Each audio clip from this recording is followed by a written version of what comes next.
Se nuk është të themi donë djali i Filanit, për shembull, djali X të forti, apo është jurist o zotri. Është jurist, edhe nga më të zëshmit aty në parlament. Tani me çfarë do ta mbushin parlamentin e më? Se ditë do ta shohim kush do dalë një herë, pastaj do është një tjetër diskutim.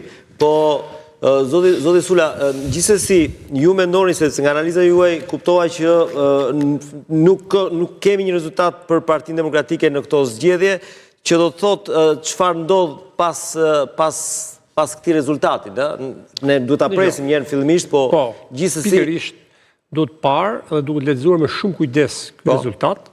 Pavarësisht që unë me kam bindjen dhe besoj që, por mendoj që rezultati mund të jetë midis të Partisë Socialiste midis 72 dhe 76 maksimumi sipas bindjes sime, sipas leximit tim të cilit I bëj dhe votës dhe siç e njoh edhe të paktën politikën në këto 20 vite, edhe nuk mendoj që do të jetë një rezultat tjetër, pavarësisht që fundit kuti do të tregojnë atë.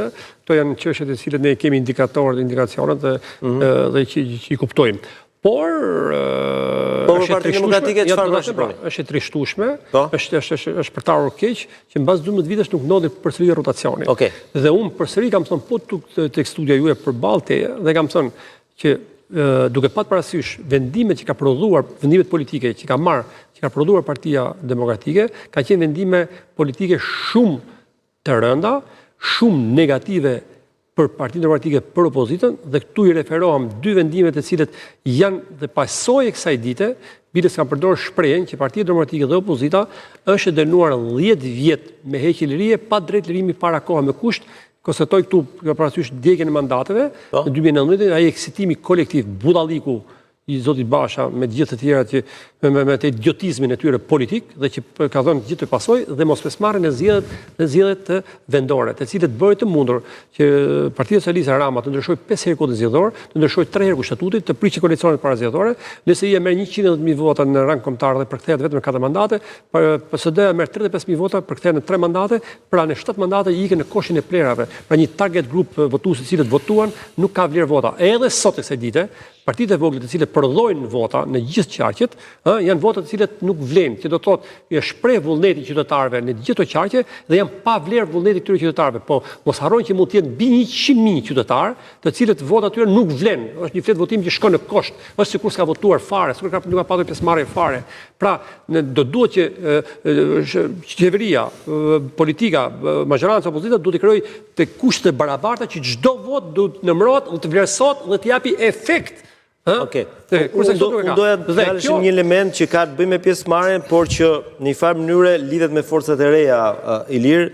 Sepse paktën në parim, do duhej që pjesëmarrja të ishte e lartë në mënyrë që ne të shikonim një reflektim edhe të votës së forcave të reja. Pse nuk e shohim të paktën nga këto dhëna që kemi deri tani?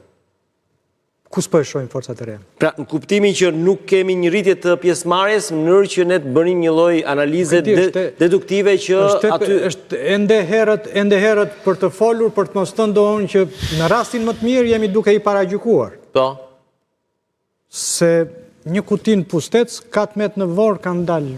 Ku e dim ne doon? Ku e dim ne, pse duhet I paragjykojmë? Jo, vetëm duke u nisur nga fakti që përqindja është e ulët e pjesëmarrjes. Vetëm ky detaj mjafton apo duhet pritur dhe pak? Unë besoj se duhet pritur, por në Tiranë nuk e shikoj të ulët pjesëmarrjen, sa më tepër që të thash domun që 4 vjet çdo vit një qytet zbrazet, Denis, si në Shqipëri, si në Kosovë. Ikën një qytet I mesëm domun. Paktën 40.000 veta. 40.000, po. Kjo ka qenë pak në 10 vite fundit 40.000 veta, po. Po kanë kaluar 4 vjet nga zgjedhjet e fundit parlamentare. Ka dhe një gjë tjetër për sa përket përqindjes, e cilët ne do duhet ta masë dhe nuk e di si kemi. Edhe një ma nxirr pak regjia dhe plus nuk është saktë, sepse thot 3.500. Jo, unë nuk I bëj llogarit ashtu. Llogarit bëhen kështu. merë numrin e votuesve 2021-shit, totalin me në shifra ideale në gjithë territorin e Republikës Shqipërisë dhe merë numrin e votuesve në 2025 plus të diasporës. Shifrën absolute. 3.7 është numri i sot i total. Mos u merrim sa votojnë.